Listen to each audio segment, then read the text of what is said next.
आप समस्त जानते आम जिले में राज्य में देश में रक्त जी दरकार पड़ू प्रतिदिन से रक्तर अभाव कौटि ना कौटि परिलक्षित होम आम देशर यशस्वी प्रधानमंत्री जन्मदिन को केवल मठ मंदिर में पालन करना कि केक काटिक पालन करना भारतीय जनता पार्टी असंख्य कार्यकर्ता या सेवा दिवस भाव में पालन करती। पूर्व सेवा सप्ताह होता एथर सेवा पक्ष भाव में 17 सेप्टेम्बर ठू अक्टोबर 2 तारीख गांधी जयंती और शास्त्री जयंती पर्यंत ये 15 दिन व्यापी विभिन्न कार्यक्रम पार्टी तरफ माँ मंदिर में माँ विरजा पादपद्म स्वतंत्र पूजा अर्चना करने एक पेड़ माँ के नाम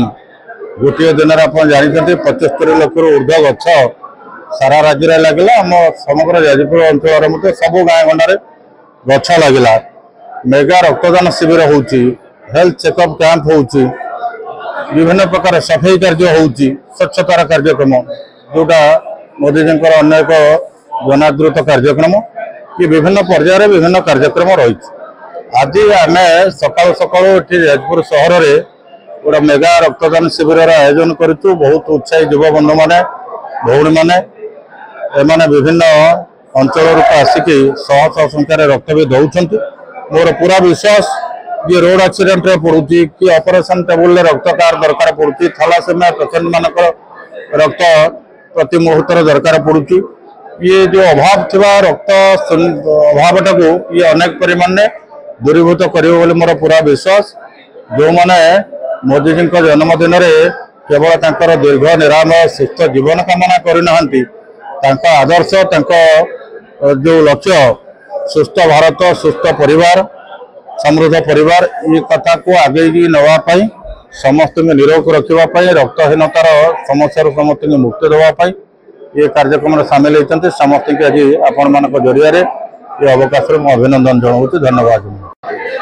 रक्तदान एक महान कार्य जहाँ समस्ते आज जो उपस्थित होती समस्त मन गोटे उत्कंठा अच्छी जे आम मैंने रक्तदान करवा